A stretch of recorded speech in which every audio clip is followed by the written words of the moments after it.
Braylon Williams, and welcome back to another episode of Enneagram Restored Podcast. For my faithful listeners, I thank you for listening once again.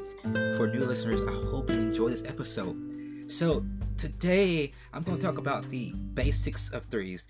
Talk about threes and relationships. And at the end of this episode, I just want to give some practical advice that threes can take in order to change their source of admiration from others to themselves.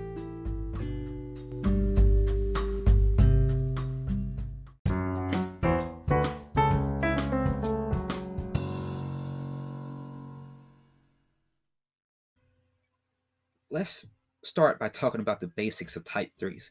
So, for a type 3, their basic fear is being worthless.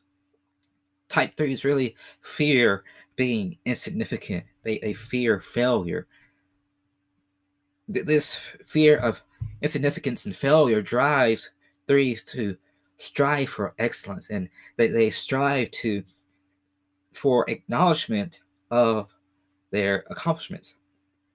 Threes are just high performance machines who they somehow believe that their true identity is just set in their accomplishments.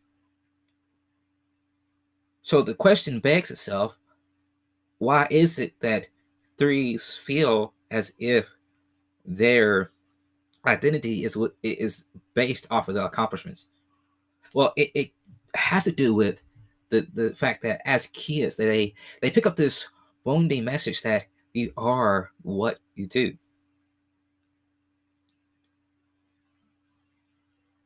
If you're for a 3, there's a voice that's telling them in the back of their mind, if you accomplish great things, you are great.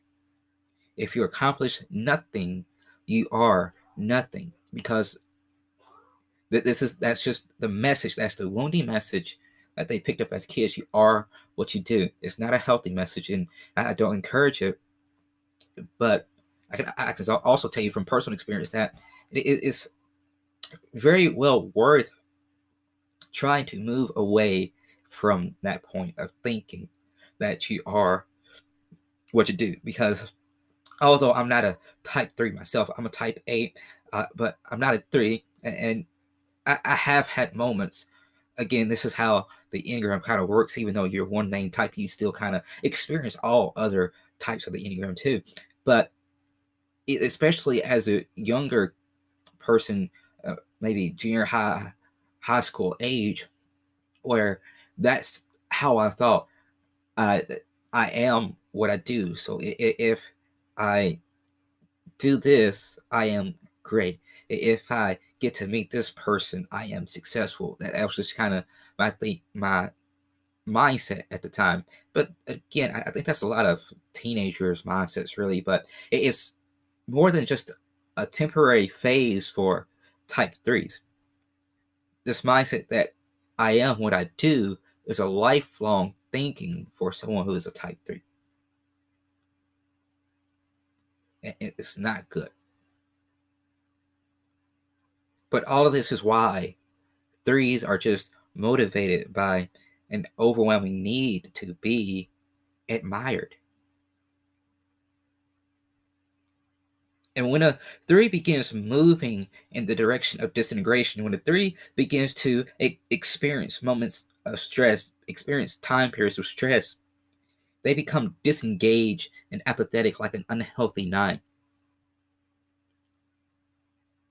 During this movement to disintegration, 3s lose their optimism. One of the most, first glance, don't have to think about it, you can tell that they have optimism.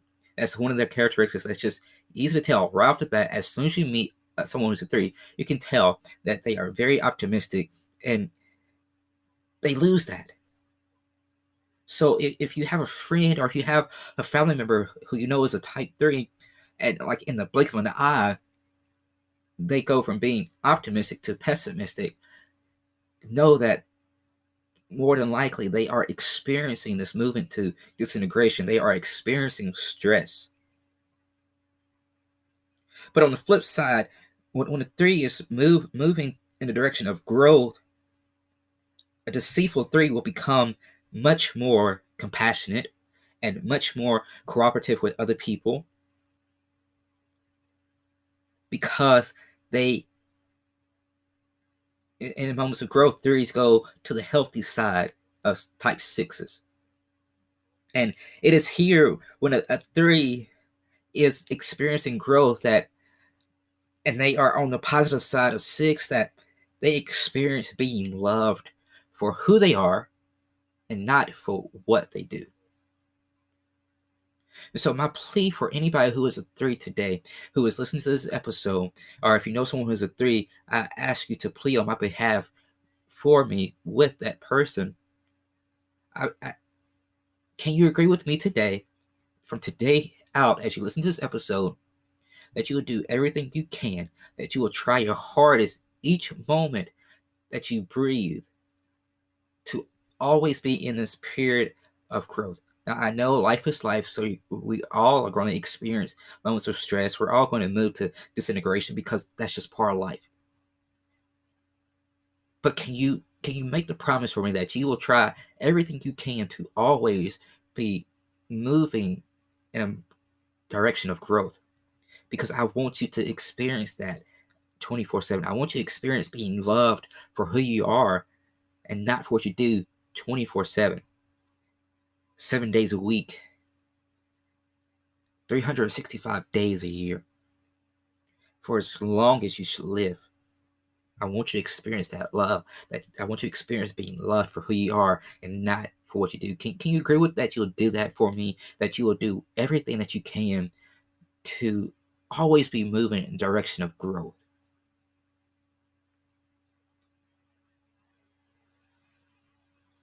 But I want to come back now to the idea of shame.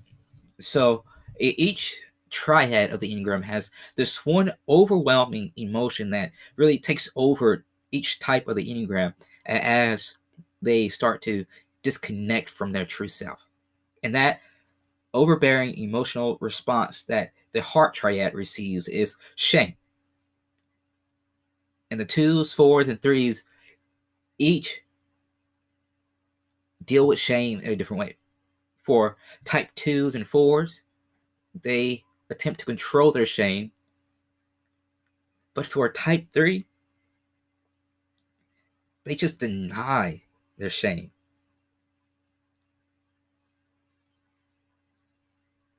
And they do this by becoming the image of their ideal successful person. That's so a three will deny the shame and cope with the shame by, saying, that's non-existent. Here's my idea of somebody who's successful. I'm gonna reach that. That's how the three deals with shame as they start to disconnect from their true self. And it's a dangerous position for threes or any type really to willingly go into that moment of coping rather than accepting the feeling that they are experiencing as they disconnect from the true self. Because so for a three, as they say, all right, I'm feeling shame, I'm going to deny it, this is my ideal person, they begin to lose their true self. For a two and a four, when they try to control their shame and go into an unhealthy manner, they lose their true self. As for every other type of Enneagram too, when you allow that overbearing emotional response to take over rather than acknowledging, accepting, and doing everything you can to overcome it, you start to lose your true self. And that's not good.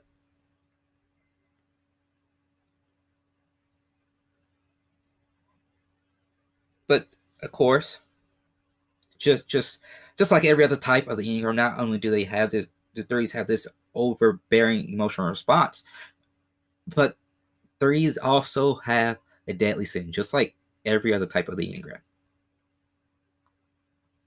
And for a type three, that deadly sin is deceit. Now, not in the typical manner that you think of deceit, but threes have the deadly sin of more self deceit than being deceitful. because threes really aren't deceiving other people as much as they are deceiving themselves. Because threes will craft a persona that will impress people, especially people who they believe to be very successful and of high influence. They will craft the persona to be admired by that person, to get in favor with that person. And crafting this persona just again makes a three lose touch with their authentic self. Threes will switch personas to match their environment. If you think about it, threes are really kind of like social chameleons. They, those little reptile lizard things, chameleons. They can blend into wherever they are. Naturally they're like green, yellowish color, but if they're on a piece of wood, they can blend to that wood. If they're on a black desk, they can blend to match that black desk. It is a camouflaging of themselves away from prey. And in the same manner, it's as chameleons do it to camouflage and protect themselves from predators, so do type threes. Type threes are crafting the persona so no one will prey on them. No one will see them as a weak link. And before we move away from talking about the basics of type threes, I really want to discuss the levels of health for a type 3. So, at their best, at the healthy levels, threes are self accepting, authentic, modest, and charitable. Healthy threes are moving toward being known and loved for who they are. Again, that connection to the positive side of type 6, and not for what they do or what they accomplish. They are moving to being loved for who they are and not for what they do. Healthy threes also realize their self-worth is not tied into setting goals. It's not tied into rising above the challenges of life. It's not tied to solving problems. But they still love to do that. They just realize that's not their identity. It becomes healthy threes at this point, setting goals, rising above challenges, and solving problems. All those things really become less of a coping mechanism and more of a hobby for a healthy three. Average type threes, though, are terrified of failure and are just highly concerned with their performance. This is at this level of health that threes begin to become social climbers, and they become invested in being the best. And for someone who is a type 3 and they're at this level of health, they see love as something to be earned. Again, you love me for what I do and not for who I truly am. This is when we start to see that taking place at the average level of health. And this is where threes begin to move away. A healthy three will begin to move away from this.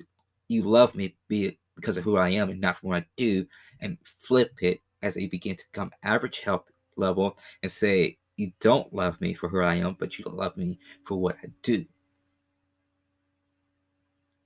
Average threes are also confident in their abilities, but at the same time, they are very image conscious about themselves. So while they are confident that they can pull off the best public speaking moment in history, or draw the best art piece ever known to man, or drive the fastest car without crashing, they are very conscious about their image. Although threes are confident in their abilities, they are very image conscious, and they really want, again, they want to be social chameleons and blend so everybody likes them, so everybody admires them for what they are doing. But last, let's talk about the unhealthy level of type threes. So, unhealthy threes fear failure and humiliation. And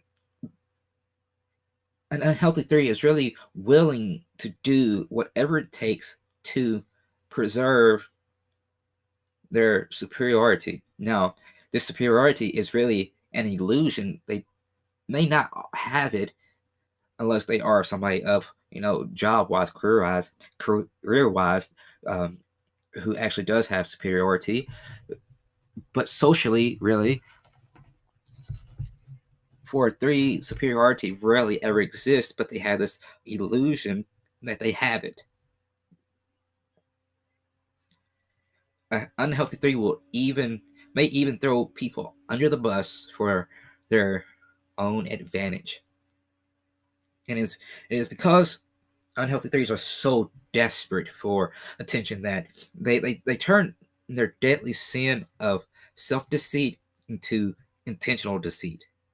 This means telling fabricated stories about themselves and their accomplishments to maintain their image. Hey, I'm an unhealthy 3. I am the CEO of a Fortune 500 company. When in reality, that's what a 3 will say, but in reality, that 3 who says they are a CEO of a Fortune 500 company is probably an overnight janitor at the local elementary school. And that's a very deep contrast, a very wide, extreme of this. But essentially, that's what it is for an unhealthy 3. They will tell these fabricated stories, no matter how small they might be, no matter how great they might be, to maintain their image. So I want to talk about an aspect of the Enneagram that I have yet to talk about, and that's relationships. Now, I don't want to go too deep into talking about 3s in relationships because I do plan to do a whole mini series of each type in relationships during season 2. So I don't want to give away too much right now. So I just want to give really the bare minimum. So we're gonna go quick talking about this. All right. So you ready? Probably the quickest I've ever gone talking about something. Probably not because I'm still talking and just running out. So rambling. But all right, we're gonna go quick about this because again, I'm gonna do a whole mini series in the next season about each type of relationships.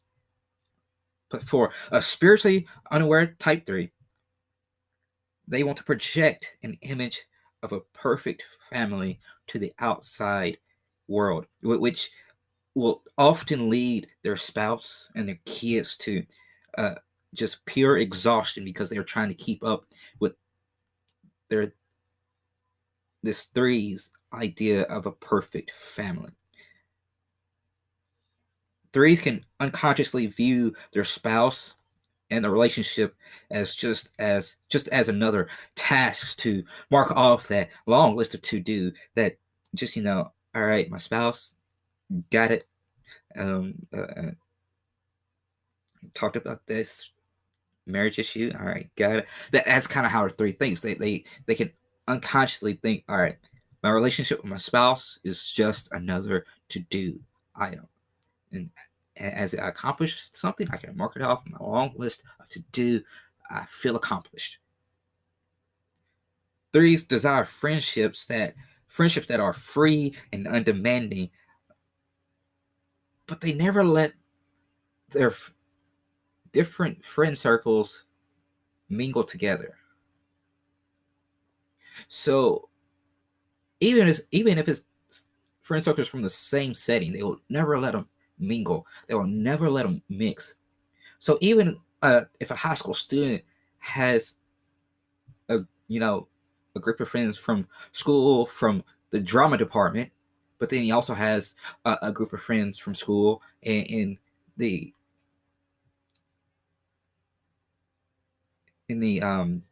debate club, even though they're in the exact same school and 90% they all know each other, that 3 who is the common person will do everything to keep his drama club friends away from his debate club friends. Threes, because they alter the personality to match the environment and to win people over, they won't allow their friend groups to mix. They'll keep them separate. If a three unintentionally invites a friend from work, has a work party at his house, but somehow sent out an invitation to somebody from church who does not work with them, that three will try to convince that friend from church when they show up at their doorstep, oh, the party's been canceled, no need. Sorry you had to come all this way. Because that will just cause a frenzy in them having to alter their personality to win different type of people over. So that's why, even though they value friendships that are free and demanding, they never let their different friend groups mix, because they don't want to have to try to figure out a way to balance, a personality that fits both friend groups. Rather, all right, it's easier for me as a three to, all right, these are my drama club friends, so I'm gonna be dramatic. I'm gonna play the part. All right, this is my friend from church. All right, I'm gonna be all holy art thou, no cursing. Christian music 24/7. Threes really alter the personality to just win different type of people over. So I told you we're going to go quick about talking about relationships. And that's all I have for relationships on threes. Again, I will be going deeper into type 3 relationships in season 2, and as well as relationships for every type of the Enneagram in season 2. It's going to be a whole mini series, and I promise you're not going to want to miss it. So here's a little pre-promo for tune in season 2 for our relationship series. All right.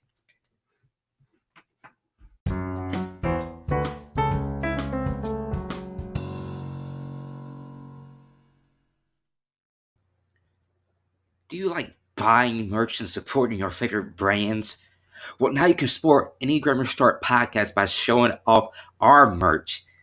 We have socks, blankets, shirts, tote bags, mugs, and more stuff to come in the coming months. Just head over to merch.braylonwilliams.me to shop the collection of Enneagram Restored Podcast merch.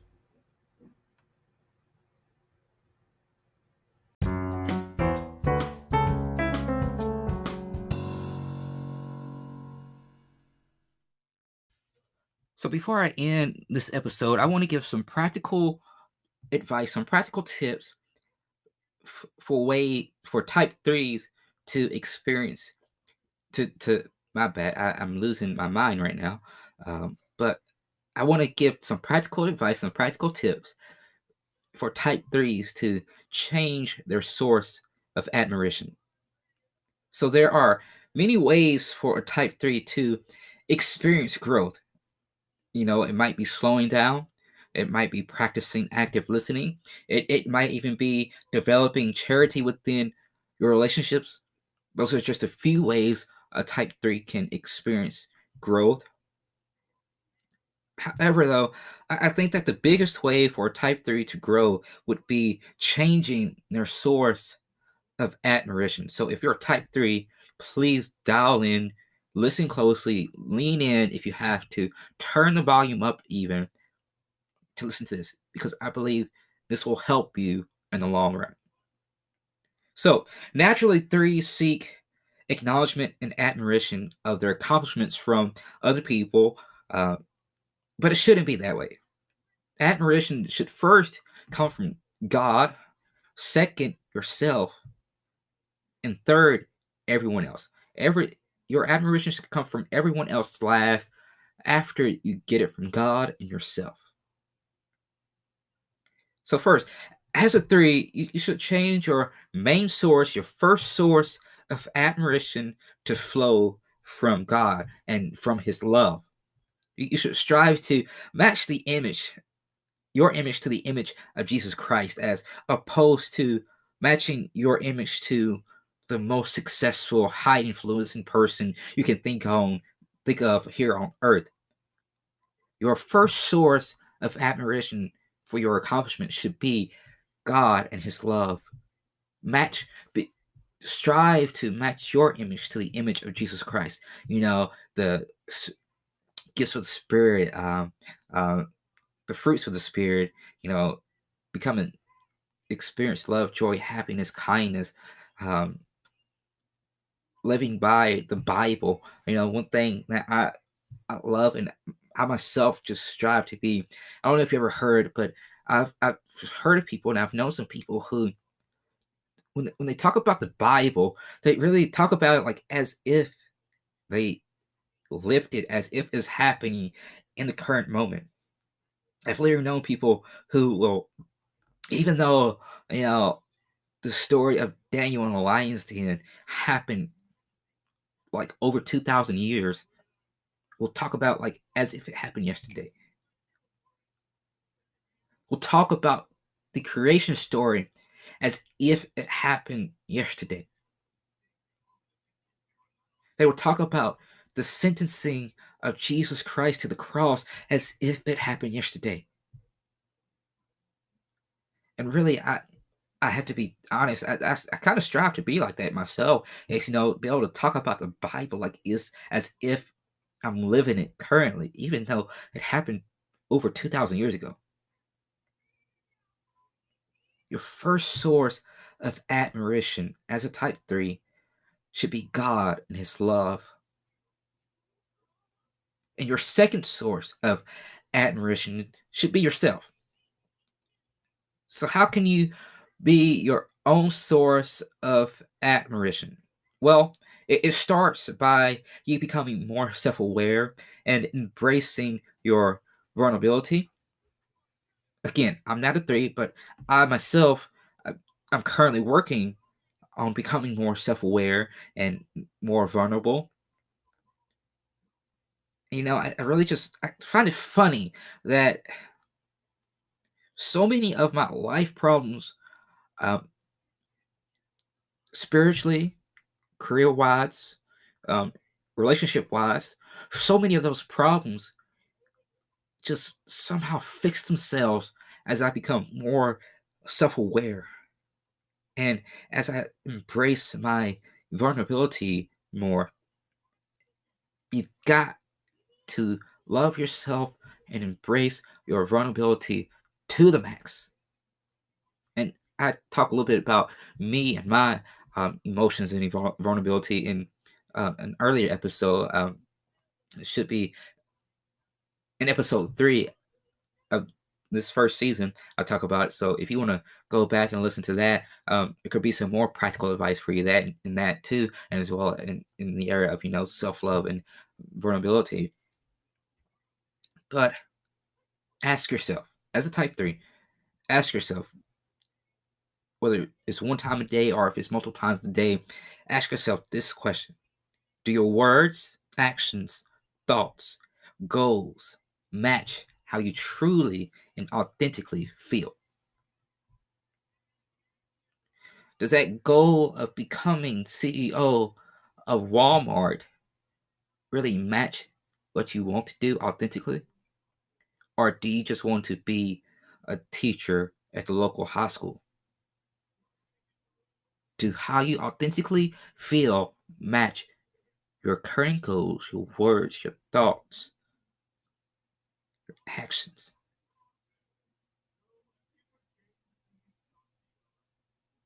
And are you allowing people to see who you truly are, or are you projecting a false image, hoping that this false image will make them like you more? Are you? Which one is it? Are you showing your true self, or this false image, hoping people will admire you more, hoping people will like you more, hoping that you will gain more friends?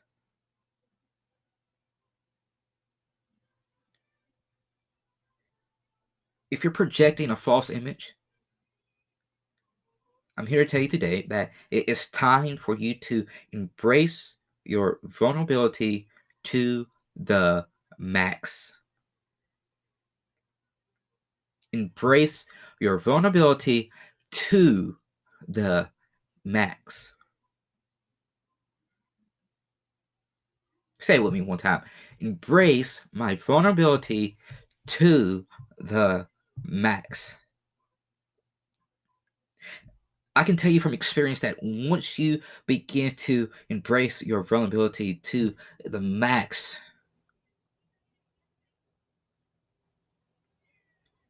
and once you begin to take note of your authentic self, you will not only increase your happiness, but you'll also begin to admire your personality more than your accomplishments.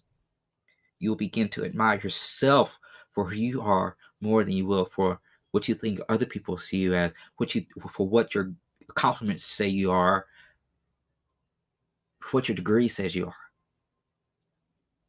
When you embrace your vulnerability, when you become more self-aware, when you take note of who your authentic self is, you admire yourself more. And that's why you should be your second source of admiration. And your last source to be everybody else. And I don't even want to talk about this very long because honestly, everybody else don't matter. Only people that matter is God, the people that put clothes on your back, gave you a roof to live under. That's the only people whose opinions matter. And even then, your family opinions don't matter in some areas of your life. We just face it. Your admiration should not come from other people more than it does God and yourself. What other people say and think should affect your happiness little to none. What other people think about your accomplishments, what they applaud you on, what they don't applaud you on, should affect your happiness little to none. I want to say it should affect your happiness zero. But I know this is life, and so every little word somebody says does affect us just a little bit. But I want to offer this, what I think is a great ratio of sources of admiration. 50% of your admiration should come from God. 45% from yourself. And 5% from others. And honestly, I think that 5% should be a little bit less lower, but I'm giving a little bit more room for family members, for friends who actually love you and want you to become better. So if you really break that into two separate groups, your admiration from your source of admiration from your family who really love you, want to see you go places, and the friends who really love you and want to see you grow, become a better person, that should be 3%. And everybody else after them should be 2%. If you change your sources of admiration from other people to God, yourself, then the last source of admiration being other people, I promise you, I believe strongly that you will experience a different, better lifestyle. That you'll experience happiness better. That you'll begin to live in the moments of life to the fullest.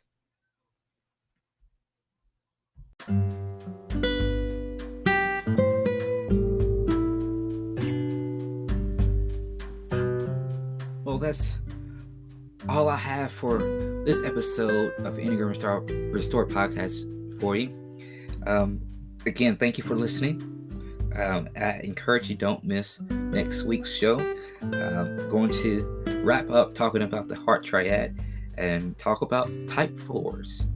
And then we'll be moving on to the head triad, the final triad we have to talk about. But before we move there, we're going to talk about type 4s. It's going to be interesting. It's going to be great, so don't miss it. And remember, the Enneagram doesn't define you, but it does bring restoration. It helps reshape your thinking and habits.